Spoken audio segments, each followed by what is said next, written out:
Welcome to Pindar Poetry. We hope you learned something new. You start by adding the Google Fonts package to your app. This gives you immediate access to the Google Fonts catalog without downloading files. Once added, run Flutter pubget so the package is available to your project. Make sure to import Google Fonts in the Dart file where you will use it.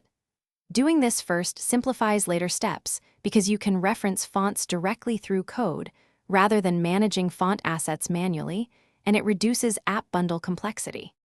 Now you apply the font to widgets. Use Google Fonts. Roboto for a quick text style or Google Fonts, Roboto text style, when you need more control.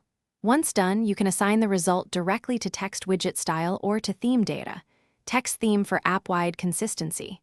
Make sure to set weight, size, and letter spacing to match your design system. This keeps typographic rhythm consistent across screens.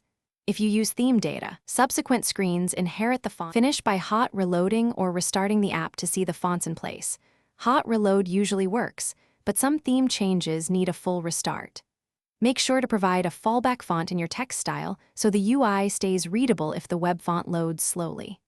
If fonts don't appear, clear the app cache, verify the Google Fonts version, and confirm device network access, because the package fetches fonts at runtime. One tip: lock to a stable package version to avoid unexpected changes.